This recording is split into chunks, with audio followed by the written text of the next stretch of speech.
Ya, bismillahirrahmanirrahim. Assalamualaikum warahmatullahi wabarakatuh. Siang, sahabat dimanapun berada. Ya, baik. Siang hari ini kita kembali dalam program JSA, Jangan Salah Arah. Kita akan bahas satu tema ya tentang dinamika politik yang terjadi di tanah air. Itu pertemuan 8 partai yang menolak wacana ya, sistem proporsional tertutup. Seperti apa nanti kita berdiskusi bersama dengan narasumber Ahmad Hidayat. Tapi sebelumnya kita saksikan video pengantar berikut ini. Silakan. Sebanyak 8 partai politik yang menolak penggunaan sistem pemilihan proporsional tertutup pada pemilihan umum 2024 menggelar pertemuan di Hotel Dharma Wangsa, Jakarta Selatan pada Minggu 8 Januari 2023. Pertemuan ini digelar tanpa PDIP, yang sebelumnya sempat mengusulkan penggunaan sistem pemilu tertutup untuk pemilihan legislatif. Dalam pertemuan yang digelar pada Minggu siang, sejumlah ketua umum partai hadir, yakni Ketua Umum Golkar Airlangga Hartarto, Ketua Umum PAN Zulkifli Hasan, Ketua Umum Demokrat Agus Harimurti Yudhoyono, Ketua Umum PKB Muhaimin Iskandar, dan Presiden PKS Ahmad Saihu. Sementara dua partai lainnya, yakni P3, diwakili oleh Wakil Ketua Umum Amir Uskara, dan Nasdem, diwakili oleh Sekretaris Jenderal Partai Joni G. Plate. Sementara perwakilan Gerindra belum terlihat menghadiri pertemuan yang digelar secara tertutup tersebut. Dalam keterangan persnya usai pertemuan, ke-8 partai politik tersebut menyampaikan 5 pernyataan sikap, diantaranya menolak sistem pemilihan proporsional tertutup karena merupakan kemunduran bagi demokrasi. Proporsional tertutup dan memiliki komitmen untuk menjaga kemajuan demokrasi di Indonesia yang telah dijalankan sejak era reformasi. Sistem pemilu proporsional tertutup merupakan kemunduran bagi demokrasi kita. Di lain pihak, sistem pemilu proporsional terbuka merupakan perwujudan dari demokrasi yang berasaskan kedaulatan rakyat, di mana rakyat dapat menentukan calon anggota legislatif yang dicalonkan oleh partai politik. Kami tidak ingin demokrasi mundur. Sementara 4 pernyataan lainnya yakni tetap mendukung sistem pemilihan terbuka sesuai dengan putusan Mahkamah Konstitusi. Ketiga, meminta KPU menjalankan tugas dengan netral. Keempat, mengapresiasi pemerintah dan KPU agar menjalankan tahapan sesuai dengan yang telah disepakati. Dan kelima, berkomitmen untuk menjalani pemilu secara sehat dan damai. Dalam waktu dekat, Mahkamah Konstitusi akan kembali menyidangkan permohonan uji materi Undang-Undang Pemilu terkait dengan pengaturan sistem pemilu. Ketentuan sistem pemilu sebagaimana diatur dalam Undang-Undang Nomor 7 Tahun 2017 tentang pemilihan umum diuji materi ke MK. 2 kader partai politik dan 4 perseorangan warga negara menjadi pemohon perkara nomor 114 PUU XX 2022 tersebut.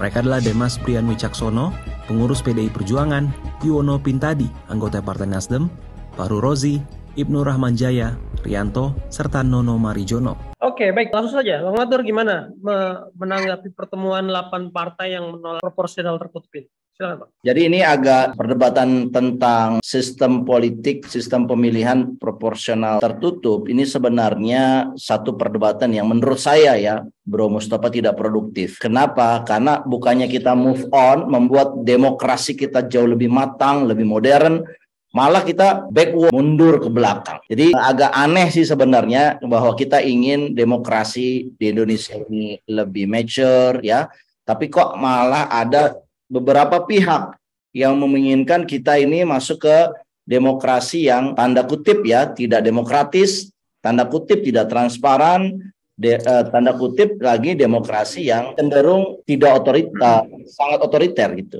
Nah, ini menarik karena kalau dilihat dari perkembangan apa yang terjadi ya dengan partai politik yang ada, dari 9 partai politik ya itu hanya 1 yang ingin kembali ke masa lalu, sistem proporsional tertutup. Pertanyaan saya adalah, 1 partai ini adalah partai yang menginginkan masa lalu datang kembali. Ini kan agak aneh gitu. Kenapa hanya 1 partai yang ingin demokrasi di Indonesia ini menjadi demokrasi yang tertutup sesuai dengan proporsi tertutup? Itu kan namanya sebetulnya sistem pemilihan demokrasi yang lebih tertutup karena rakyat tidak bisa mengetahui wakil partainya, wakil rakyatnya, karena semua orang-orang yang duduk wakil rakyat adalah orang-orang yang ditunjuk oleh partai. Ini sama aja kita seperti zaman Pak Harto dulu ya. Kalau teman-teman ya mungkin yang senior ya tentunya merasakan bahwa kita memilih partai saja. Nanti partailah yang memilihkan anggota DPR RI-nya, DPRD-nya, dan mereka lebih takut kepada pimpinan partai dibandingkan lebih takut kepada rakyat. Dan disitulah ya kenapa Orde Baru bisa bertahan lama, karena dia menggunakan sistem ini cukup lama. Jadi sistem demokrasi yang tertutup melalui sistem pemilihan proporsional tertutup itu melanggengkan yang berkuasa ya dan membungkam kebebasan masyarakat. Dan saya kira kalau kelihatan kenapa kok ini kan yang mengusulkan partai pemenang pemilu ya. Artinya dia kan punya dukungan yang besar. Ya kan dia sangat percaya diri. Tapi kok dalam seperti ini kelihatannya kok tidak percaya diri. Nah, maksud saya adalah ini bukan persoalan ya 8 partai melawan PDIP, tidak. Tapi ini persoalan gagasan kembali ke arah lama sama gagasan ke arah baru. Dan saya kira ya gagasan mendukung atau mengembalikan sistem proporsional tertutup ini adalah gagasan arah lama yang tentunya ya tidak senafas, tidak seirama dengan gagasan arah baru yang akan kita ingin capai begitu ya, yaitu arah baru Indonesia. Nah, saya ingin berhenti di situ dulu, Bro Mustafa. Ya, oke, baik, Pak. Ya ini kan memang jadi satu ironi ya sebetulnya di saat Presiden Indonesia sudah dipilih langsung oleh masyarakat. Tapi tiba-tiba anggota parlemen yang nantinya akan mengawasi presiden justru malah akan dipilih oleh partai. Nah, ini kan apakah kan tidak sesuai apa justru ini satu grand design bahwa nantinya pun presiden akan dipilihnya oleh partai gitu. Ya, sebelum kita masuk ke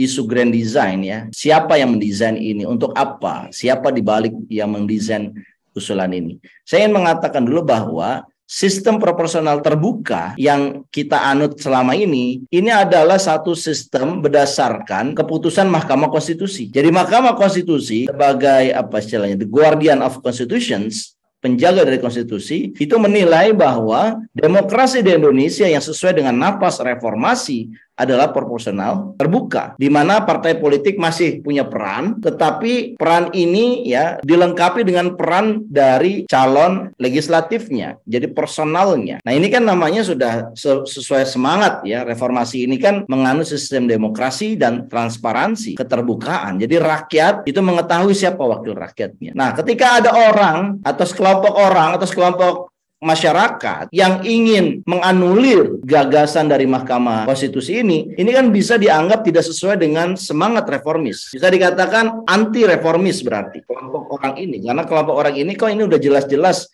sudah diatur oleh Mahkamah Konstitusi. Meskipun secara legal ya sah-sah saja orang mengajukan gugatan ke Mahkamah Konstitusi atas hasil yang sudah diputuskan. Tetapi kan secara runut berkelembagaannya ini kan sudah diputuskan oleh MK, dan keputusan ini kan menganulir keputusan proporsional tertutup. Kok bisa-bisanya mengajukan lagi ke MK untuk masuk lagi ke proporsional tertutup. Nah, tapi kan kemudian kita bisa katakan lah sekarang MK yang sekarang kan beda sama MK yang dulu. MK yang sekarang punya pendapat yang berbeda. Yang kedua yang saya lihat menarik adalah ini yang mengajukan gugatan kan beberapa orang. Di antaranya adalah mengklaim sebagai anggota partai politik, yaitu anggota partai politik PDIP dan anggota partai politik Nasdem. Nah, apakah ini senafas dengan elit partainya? Ya, Nasdem mengklarifikasi bahwa yang menggugat adalah anggota partai politik, tidak mencerminkan suara partai Nasdem. Malah Nasdem itu ada di kelompok 8 orang yang menolak masuk ke dalam proporsional tertutup. Tetapi PDIP ya anggotanya dia diaminkan sejalan dengan apa yang keinginan dari Partai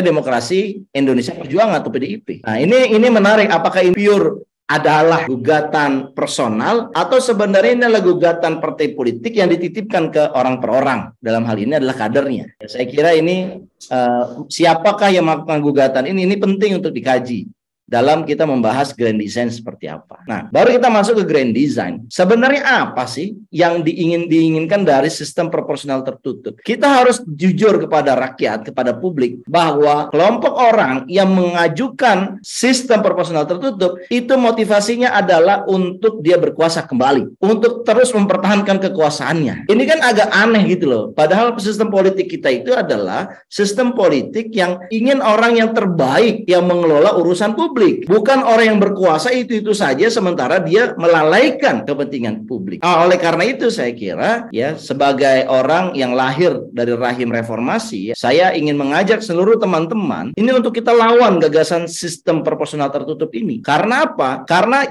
berarti kita ingin orang yang berkuasa saat ini ingin terus berkuasa dan berkuasa terus sepanjang masa tanpa mau digantikan. Karena apa? Orang-orang ini tidak mau mendukung apa yang kita katakan sebagai transparansi dalam memperjuangkan aspirasi publik. Nah, saya kira jangan sampai ya isu BBM sebelum dia berkuasa nangis Bombay, nangis ya di depan kamera. Begitu dia berkuasa punya kewenangan untuk tidak menaikkan BBM, dia malah menaikkan dan sekarang malah tidak ada suaranya. Jadi model pembelaan kepada rakyat seperti apa ya model kayak begini? Ketika dia di luar dia kencang, ketika dia di dalam ya dia melakukan apa yang sebetulnya dia proteskan saat dia belum berkuasa. Ini kan namanya satu kelompok yang tidak mengetahui betapa gagasan atau aspirasi rakyat itu bertolak belakang dengan gagasan yang selama ini dikerjakan oleh penguasa yang berkuasa saat ini. Jadi kalau bicara ini desainnya adalah ini agar partai politik yang sedang berkuasa sekarang, terutama yang menjadi nomor satu, ingin terus berkuasa, bahkan kalau bisa mendapatkan kekuasaan tambah. Apakah itu normal? Dalam politik hal itu normal-normal saja. Yang tidak normal itu adalah manakala dia ingin berkuasa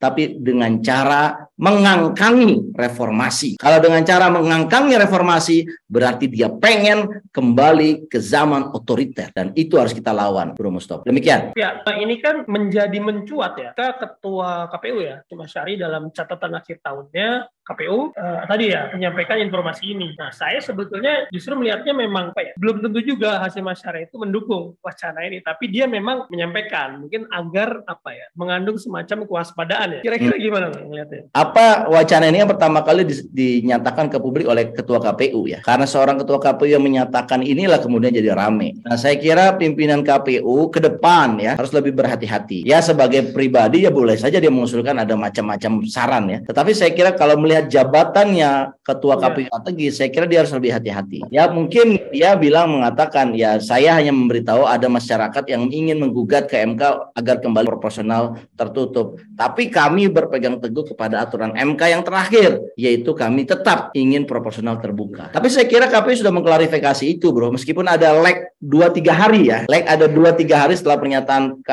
Ketua KPU ya ditanya, dia yang kesannya itu mendukung konsep proporsional tertutup, tapi kemudian dianulir ya 3 hari kemudian dengan mengatakan bahwa KPU tetap pada posisi legal, yaitu legalnya adalah sistem proporsional terbuka. Sampai kemudian ada keputusan MK yang baru. Nah, saya kira ada komunikasi yang salah yang dilakukan oleh Ketua KPU dan mudah-mudahan Ketua KPU bisa mengkoreksinya di masa yang akan datang untuk tidak sembarangan yang mengumbar meskipun itu mengumbar wacana itu kepada publik karena dia ini punya kapasitas sebagai panitia penyelenggara pemilihan umum. Saya kira itu, Bro Mustofa. Oke, baik Bang. Saya pikir cukup ya untuk pembahasan proporsional tertutup ini yang 8 partai menolak. Semoga ini bisa menambahlah informasi kepada sahabat-sahabat semua dimanapun berada. Kita cukupkan Bang jasa kita siang ini. Terima kasih atas waktu dan kesempatannya. Baik. Assalamualaikum. Assalamualaikum warahmatullahi wabarakatuh. Waalaikumsalam warahmatullahi wabarakatuh. Sampai jumpa lagi. Sampai jumpa Bang.